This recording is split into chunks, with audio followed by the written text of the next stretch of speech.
My name is Rhapsody, his name is Double Potato, and welcome back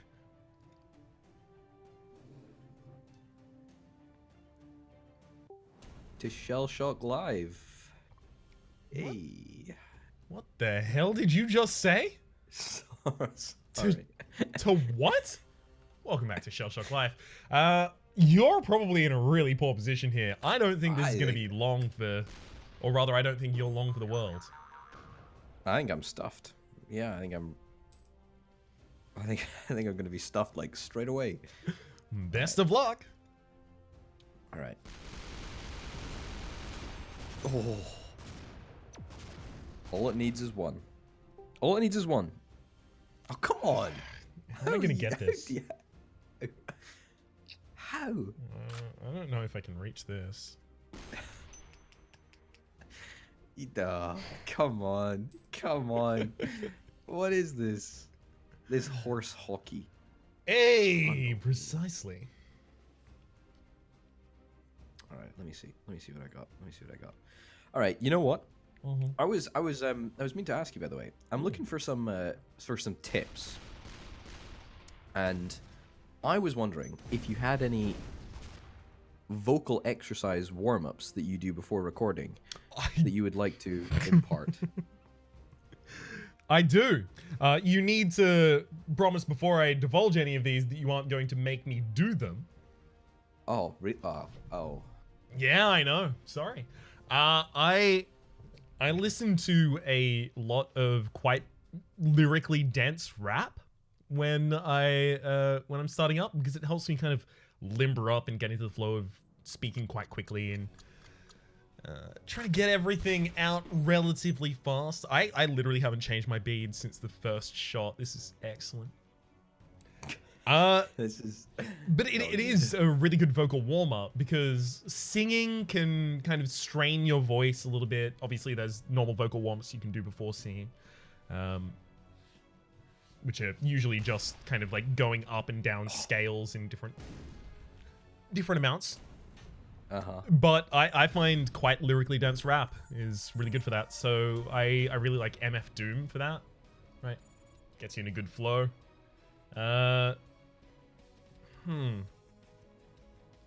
Like half of Anderson .Paak's tracks. What about what about like do re mi fa sol la ti do? Yeah, that's the going up and down in scales for singing. Singing warm-ups. Do you do that? I have done that. I've done that with I don't do do re mi fa sol la ti do. I do mi me ma, which is kind of like a lamer version of that, frankly. As well as Figaro going up and down in scales. Figaro. Figaro. That kind of thing. Oh, okay. All right, you'll have to excuse me. I'm not a very... Whoa, we're doing double shot? Oh, you got me. Is this going to be like an instant? Oh. Yikaroonies. Yikaroonies, indeed. I didn't even realize what do we say? 200 kilowatt? 200 kilowatt hours? All right. Yeah, I'm dead. That was a great game, honestly. Yeah, so it was. That was fantastic. Hold on a minute. Let me set the bar a little bit higher. I mean, if I can win that quickly, we need to pump it up a little bit. Of course, naturally. Do you have anything that you do as a ritual before warming up? Not just warming up vocal practices, but anything that you ritualistically do? No, not really. But I feel like I'm looking for a habit, right? All right. So let's sort of talk a little bit about this, right? So, me in my life, like, I'm quite an arrogant guy, you know. Just generally, I don't feel like that comes as a shock to anyone. But like, not even like particularly like arrogant to people, more just like arrogant because I'm just like set in my ways and whatever, right? So stubborn. Yeah, that's probably the word for it, actually, not arrogant. Yeah. Now that I think about it. Also misinformed. I'm horrifically bad at using the correct words. But whatever, doesn't matter. Oh boy, I love that. What? Weapon. It's so good. That's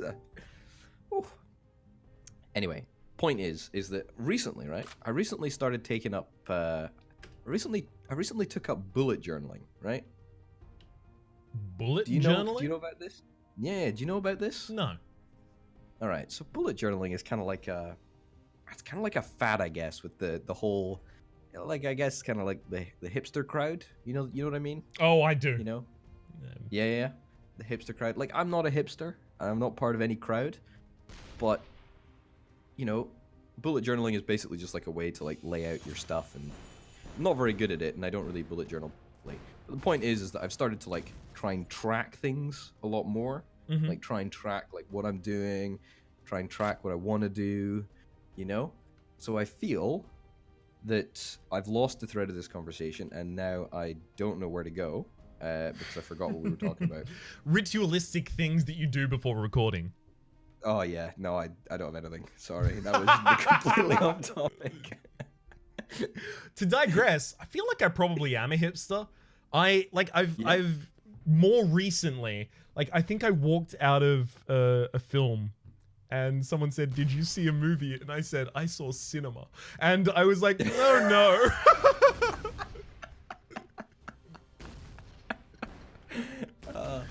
That's hilarious. I have a favorite cafe.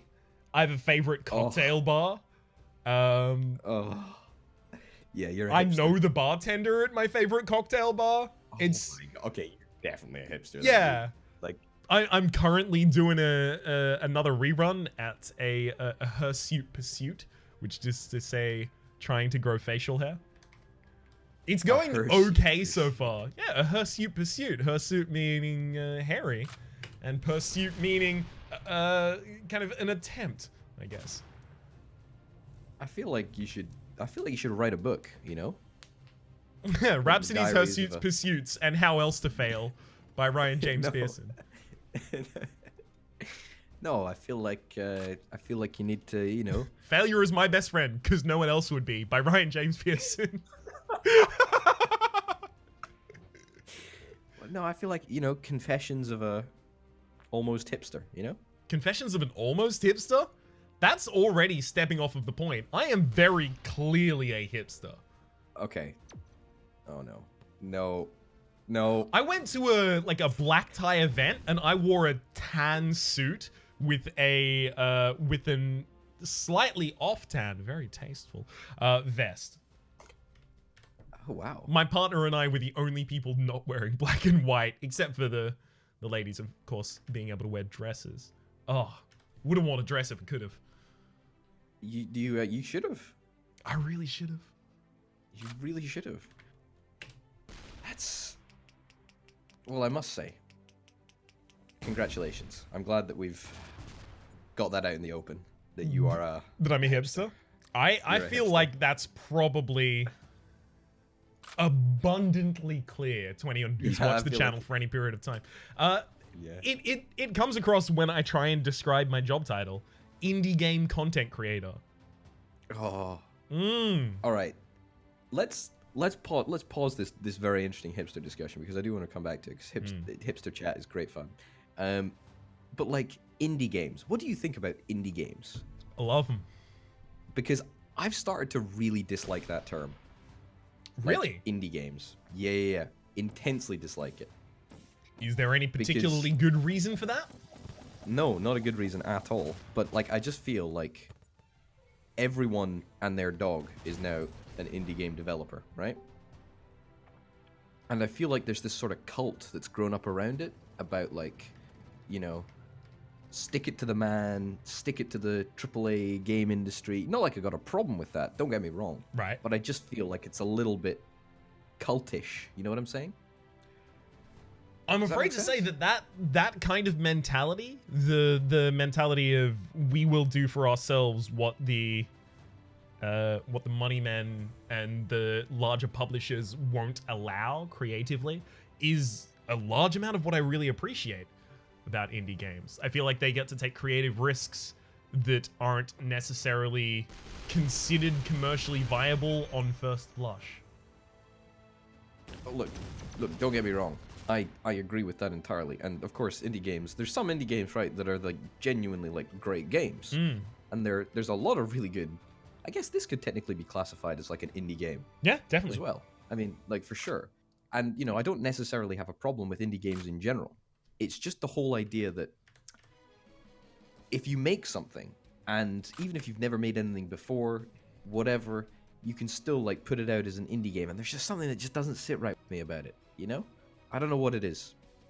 I can't put my finger on it, but it's a bit cultish, you know? Is it the breadth of the term indie game? Like, you can have a development studio of, you know, expats from the game development software kind of sphere, all working together and publishing an indie game, and then you can also have, you know, one dude just hanging out and after school making a game and not necessarily making a good one sometimes.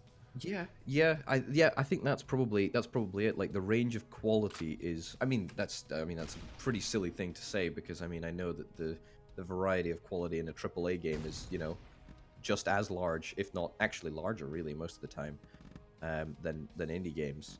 But oh my god, really? That's some weapon.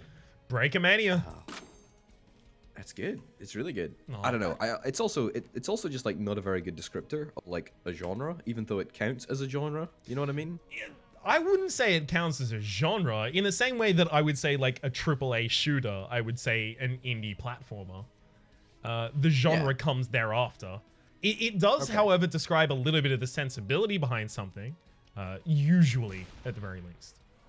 Yeah, I don't know. There's just something about it that just doesn't sit right with me. It's fair enough. I don't know what it is. I can't put my finger on it, but there's something about it, you know? I've kind of started to embrace indie more and more on. Ooh. Yeah? Give me a couple of years and I'm going to be the kind of person arguing what is and is not indie. Okay. Well, I mean, what classifies as indie in your eyes? The main character of Indiana Jones. Anything independent. Okay, so obviously the actual term is referring to anything that is independently published, which a lot of things that describe themselves as indie aren't independently published, or at the very least aren't universally independently published. They would be independently published on one platform, and then, you know, Focus Home Interactive would publish them for another platform, or some other studio that kind of just republishes other games for new platforms. So and I guess on like a level, sorry, pause that thought for like just like 2 seconds, right? So there's like the guy that makes Democracy 3 and Production Line, Cliff's PosTech, right? So he develops. I mean, he is an independent developer. You know? Yes. Don't get me wrong. He's an independent developer. He is a game studio. He's a PosTech game studio. So if his studio has published other people's games, you know, like I'm thinking of like Political Animals, for example, was one. Now, in that transaction, do both of those parties not become indie developers anymore? Because on a technical level, they're not. No, because if so, to expand upon that, Valve is technically, under the definition that I'm talking about, indie. They self-publish, right? So what I'm talking about is the foibles of that definition. I think indie is more of a mentality, which is to say it is something that kind of transcends that. It may include being independently published, but usually it's a lower budget, smaller production. We're not talking like AA, which is lower budget, smaller productions from AAA studios. But it's a lower budget, smaller production from a relatively small, if not new studio, that is founded almost entirely upon the conceit of an idea that you wish to see through to fruition, rather than we need to make this summer's next blockbuster. It's driven more by inspiration rather than market forces. That would be a way that I would prefer to describe them. I understand that is a horribly biased way to describe them as well. Yeah, no. I think that's like when we're. I mean, I suppose there is probably a technical definition out there, but when we're arguing in a field where there is in effect no definition, anything goes as far as I'm concerned. So I mean, that's a fairly legit That's a fairly legit definition. You know, I just don't know. I mean, like let's take another example, right? I'm just trying to throw things into the mix here to try and get a little bit of a tease out a little bit of a definition. So one of our favorite games of all time that we play on a regular basis, Ark Survival Evolved, right? Yes, huge fan. Ark Survival Evolved. I believe at some point we're gonna have to explain that meme because that's a very old meme. That's a retro meme. That's like what, 3 years old at this rate? That's back when I had like 100 subs. Yeah. That is totally retro. Oh yeah. So no one's gonna know it. But yes, Ark Survival Evolved, my favorite game of all time. Yeah, Ark Survival Evolved, your favorite game of all time. I believe that was self-published. Almost certainly, yeah. Yeah, so that was self-published. So they've released a follow-up game to that. Wow, how did that not... Okay, whatever. They've released a follow-up game to that. They've released Atlas, which is a pirate-themed Ark survival. I have no interest in playing Okay, so it's effectively saying, hey, screw you, Sea of Thieves. Yeah, kinda, I guess. All right. Right? So it's like, does that still count as an indie game, even though it is an indie game? Does it count as an indie game, even though it is? Let me have a think about that for a moment. Well, I mean, does it count as an indie game, even though the studio is like now a multi-million-pound studio and it's released its second game and it's still self-publishing? Okay, so that is difficult because I'm not going to use that example because I'm unfamiliar with that example broadly because I hate that game. But also, what? So, I know. I've been hiding it so well. I'll be using the example of Clay. Yeah. Okay. Yeah. Because Don't Starve was unabashedly indie. It was crowdfunded from get-go. It had like an indie mentality about it. It had what you might associate as an indie art style and an indie direction. Another example would be Supergiant as well. Would you consider Hades to be indie? What's Hades? Hades was Supergiant's most recent game. Okay. Not familiar with it. Not technically independently published, but definitely smaller. Would you consider Bastion to be indie? Would you consider Transistor to be indie? I would say like AA for both of those, even though Bastion was the first publication of that company. It feels like indie is so much more nuanced as a descriptor. Yeah.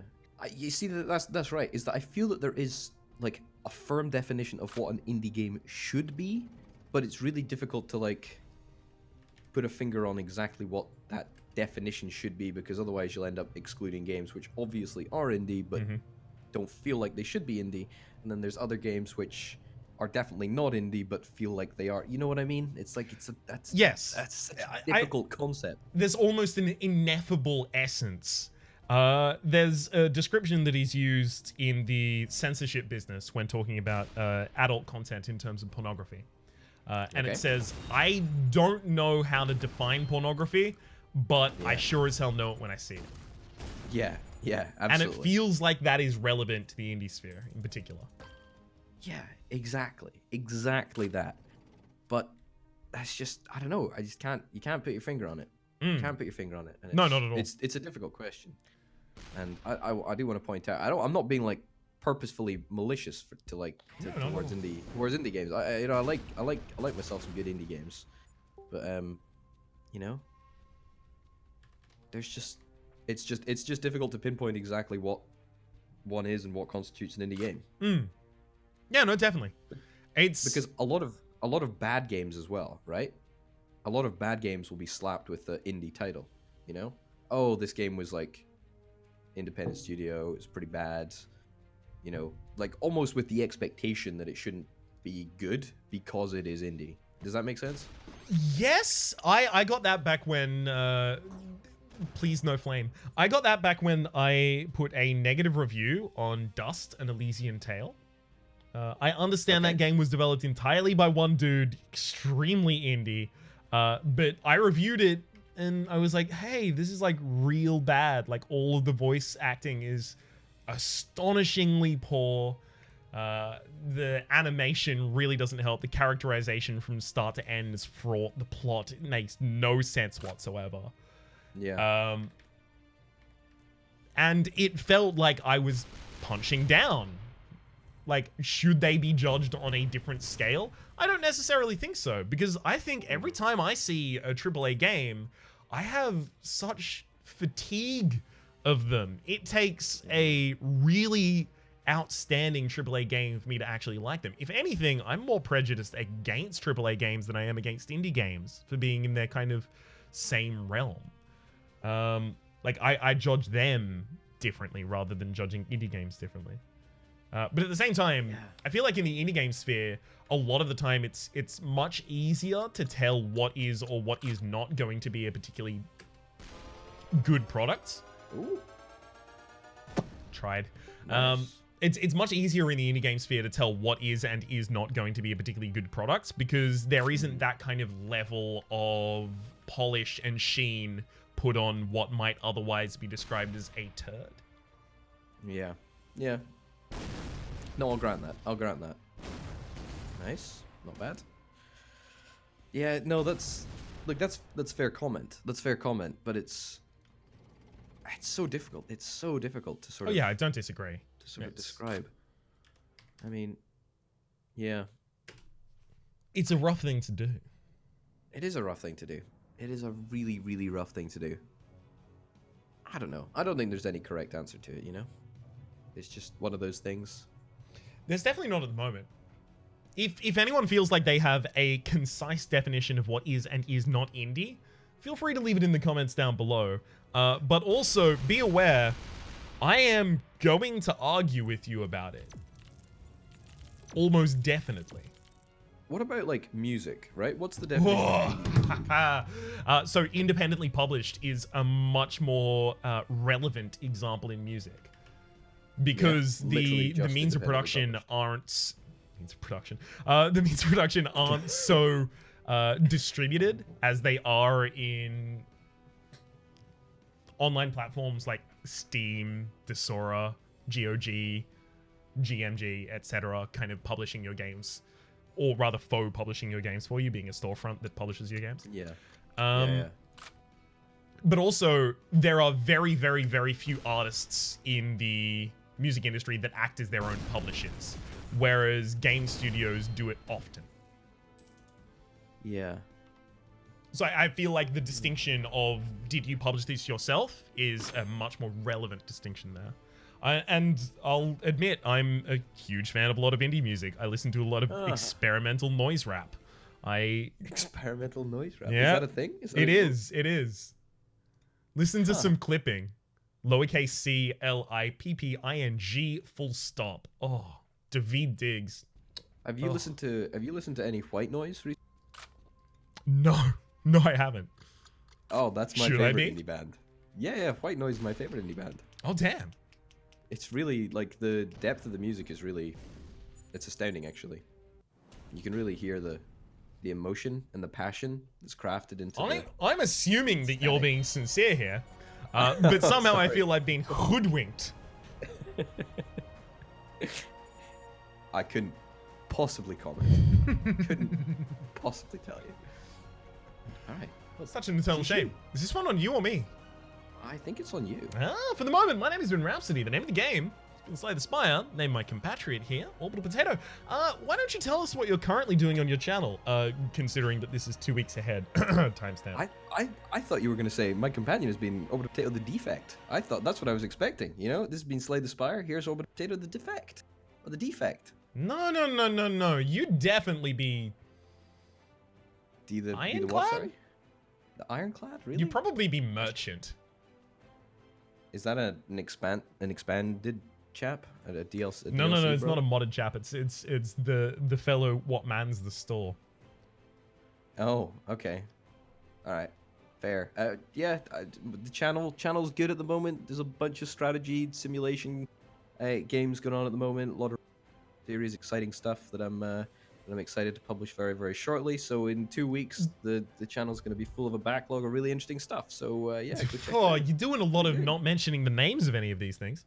Oh, well, there's nothing in particular. It's all quite mediocrely above average, slightly.